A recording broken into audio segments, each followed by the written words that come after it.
Last night did not go as planned, but the Phoenix Suns are back to their losing ways, but not in the way you think.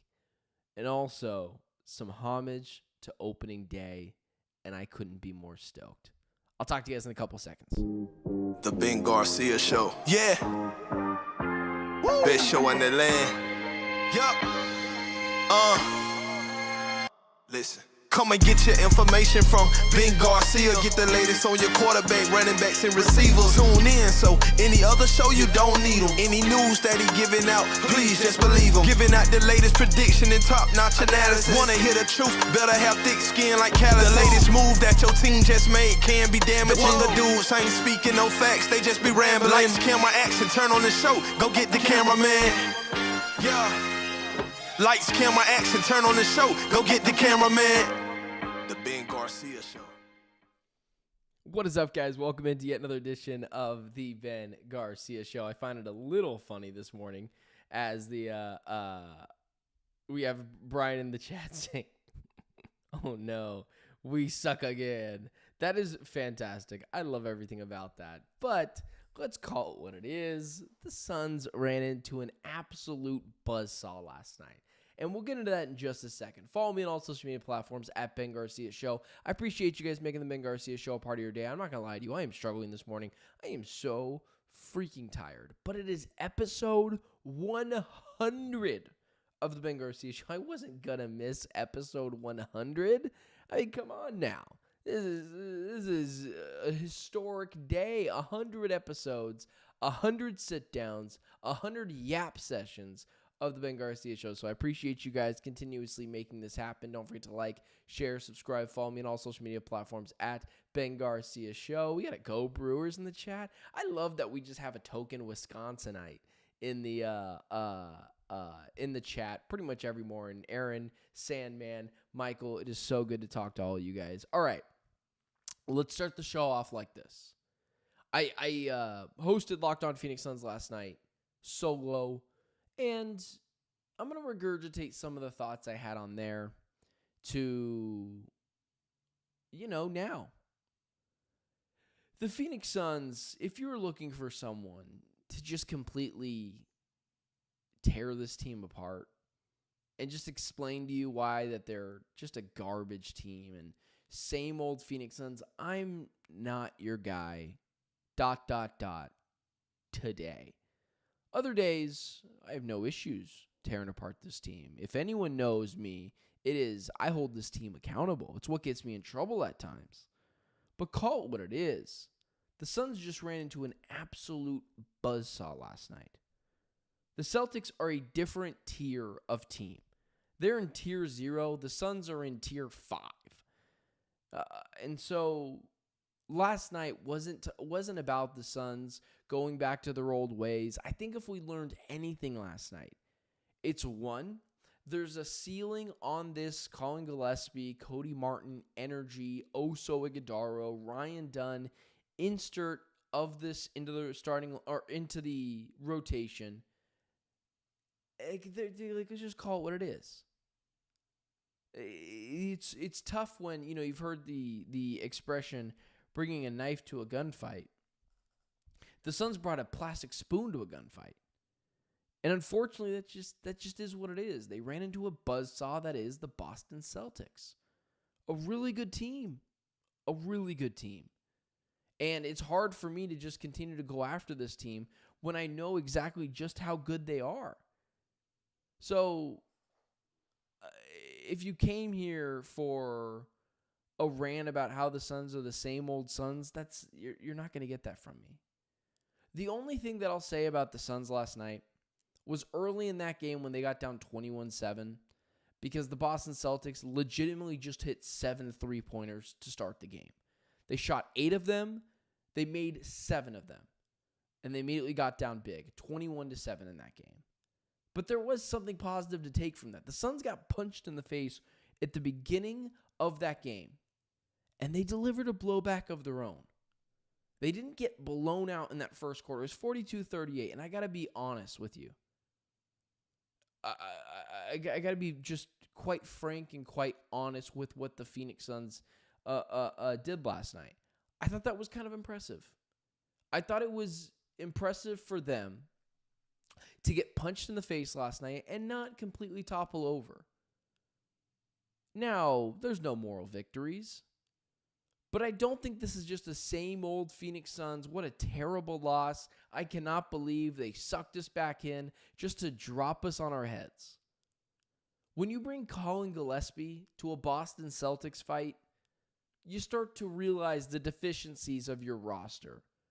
And I like Colin Gillespie. And it's not someone I'm trying to single out for the reason the Suns lost tonight. It's just a reasoning and a point of talent. So if you're just going after the Suns team and you're frustrated and you want to get angry, I don't think tonight's that night. You know, if you want to talk about getting angry with me, I had a tweet last night about Jason Tatum, and my phone is still blowing up because people don't agree with my I don't think Jason Tatum is this otherworldly superstar. But if you hear my phone buzz this morning, that's what happened. People can't stop reacting to that tweet that I thought was pretty fair. It's not like I called the guy chopped liver. But ultimately last night, what we learned was Celtics are a buzzsaw. And the Suns, although have looked really good recently, what they're putting together, there's clearly a ceiling to this. Like if you were someone that thought potentially this team had any hopes of just putting it all together and winning an NBA championship, and I know that seems far-fetched to think even for the most passionate of Suns fans, but I think some Suns fans were trying to potentially cling on to that hope. I got to be quite honest, frank with you. Obviously, I think that's a little far-fetched. And two, I think what you saw last night was a clear ceiling of what this team can provide. I talked again as well last night, and I want to talk about it here too, about energy and laziness. One of the reasons why the Celtics just got off to an insanely hot start, and I compared them last night to the 2019 Kansas City Chiefs where they had Tyreek Hill and Travis Kelce, and that team was awesome. You got to make them earn it a little bit, right? If you're like the Kansas City Chiefs were always going to score, but what you can't allow is cheap touchdowns over the top to Tyreek Hill. You can't have that happen. If you're going to win that game, you're not going to do it like that. The Celtics are very similar to that because of their dominance. When they continue to make 3 after 3 after 3, you'll live with that. What you can't do is not getting out on shooters, allowing them to get hot, and hitting every three-pointer in the book. So I think what you saw last night was a Celtics team that just got really hot. And even without Jason Tatum, their identity doesn't change. He shoots 35% from 3. The Celtics have the ability to shoot well from the 3. They shot 52 of them last night and made 22 of them. It's 43% from the field. Like, that's just dominance, just straight dominance from the Celtics. And what the Suns can't do and what they allowed the Celtics to do last night is give them a chance to get hot, and they propelled that momentum through the rest of the game. So let's wait and see how the Suns perform against the Timberwolves, who do have the Suns' number, but I would be curious to see what the Suns will look like then. Because the Celtics, I don't think, was a fair test for the Suns. Even though I had said if they had won that game, then I would have legitimately changed my thought about the Suns. Not NBA contenders, but what they can be this season.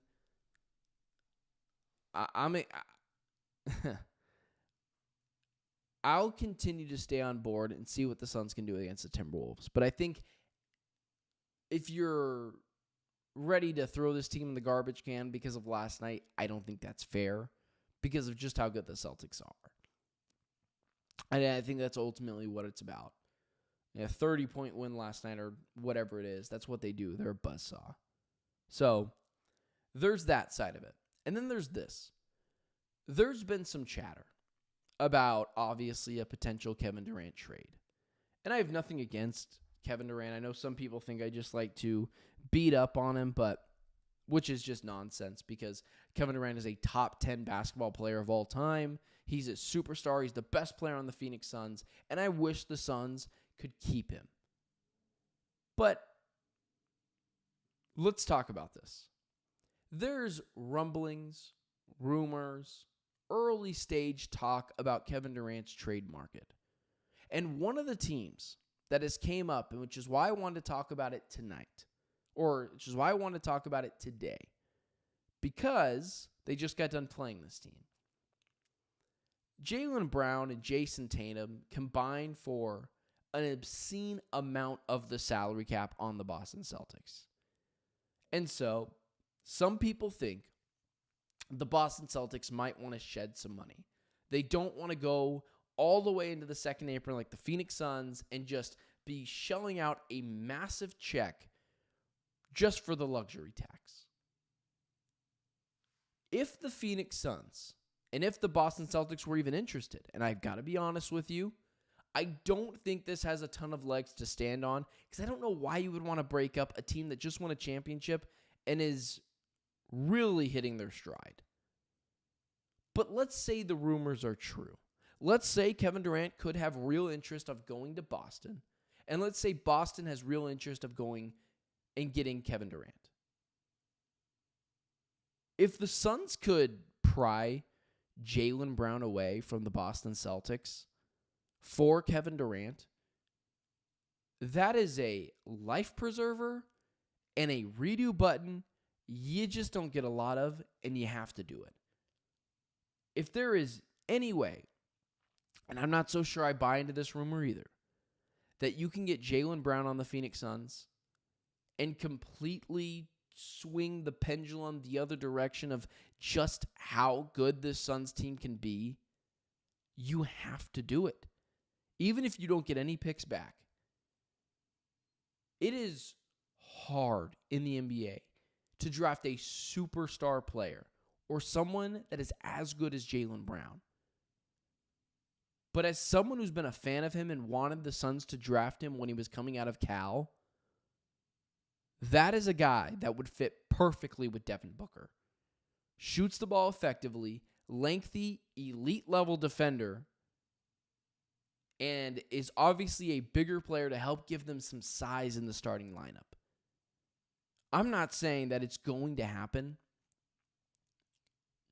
but if there's any truth to it, and Kevin Durant is interested in the Celtics, and the Celtics have interest in Kevin Durant, and they want to shell out some money so that they don't have to pay an insane salary cap number or an insane luxury tax number, you've got to make that deal.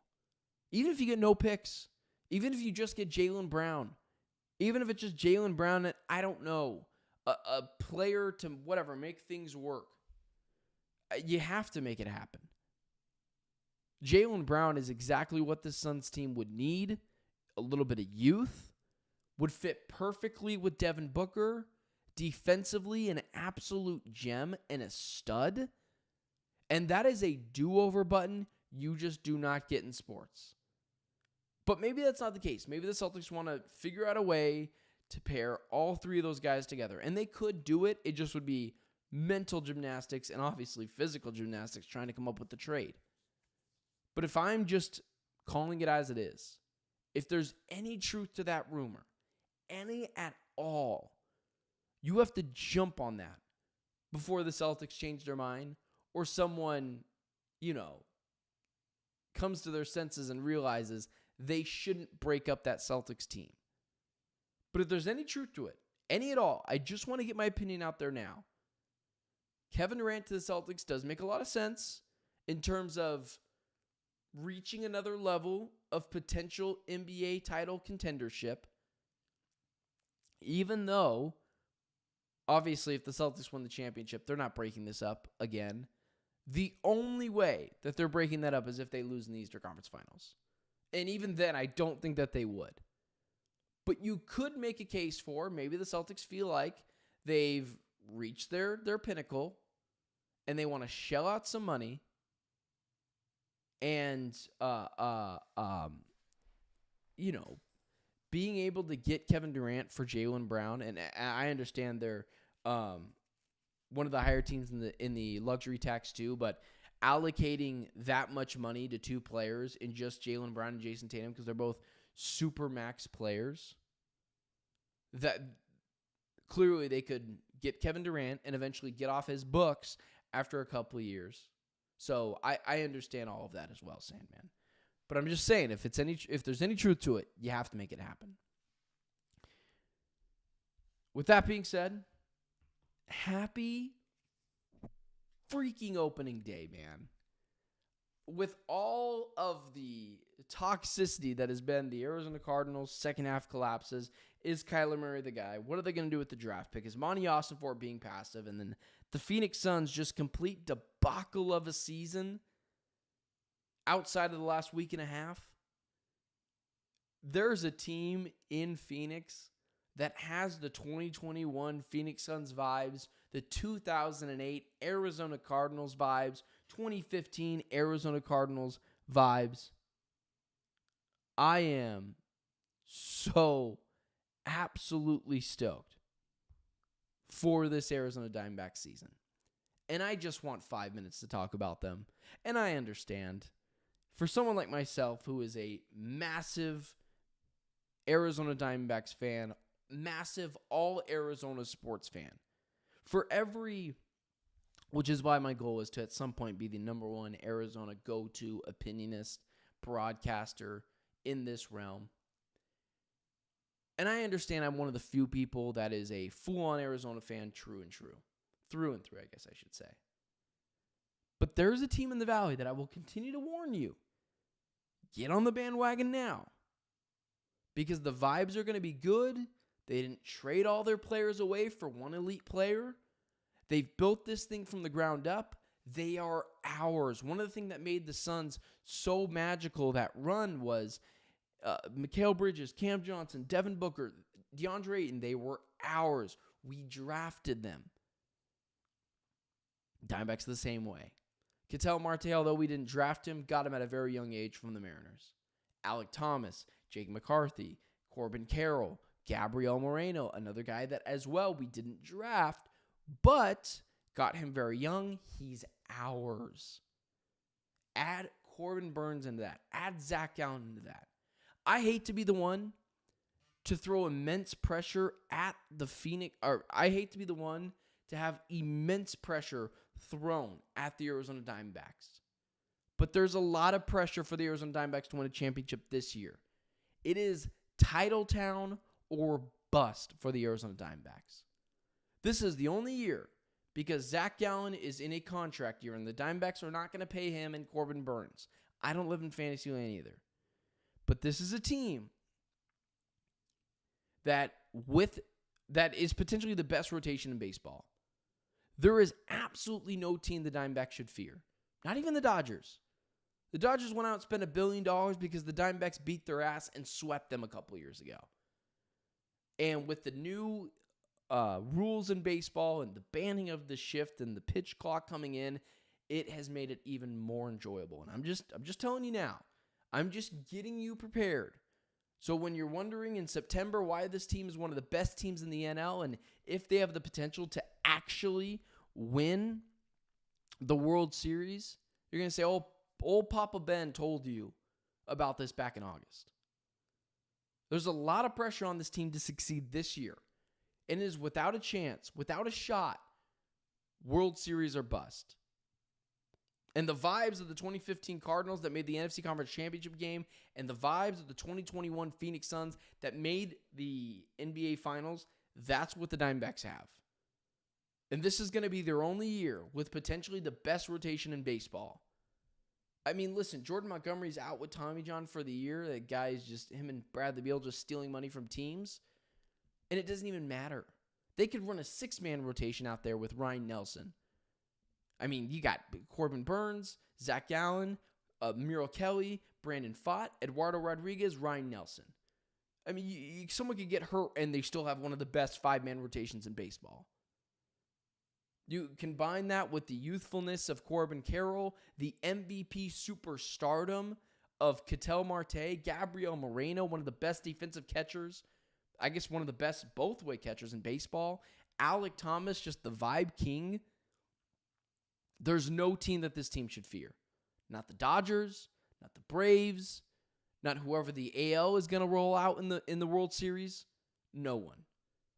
This team is ready to take the next leap, and I know some people have some issues with Torey Lovullo, but I can't think of a better guy to lead this team because it's full of a bunch of youngsters who need someone to install some belief in them, and that's what Torey Lovullo does. But it is freaking opening day, man, and I couldn't be more stoked. And it is World Series or bust for this Diamondbacks team, and it's going to be a ton of fun. So get on the bandwagon now before it's too late. If you're a Arizona sports fan, jump on it now. Because, we'll talk about it periodically on the show. I'd like to insert the Diamondbacks once a week on the show. I understand not everyone's a baseball fan, and in the depths of July, it's tough to get your arms around it. But this is our team. The vibes are great. And I cannot freaking wait to see this team tonight and to beat up on the Cubs. Happy opening day. I'm stoked. And because of the circumstances, the pressure is going to be huge on this team to succeed right away. And it is absolutely World Series or bust implications.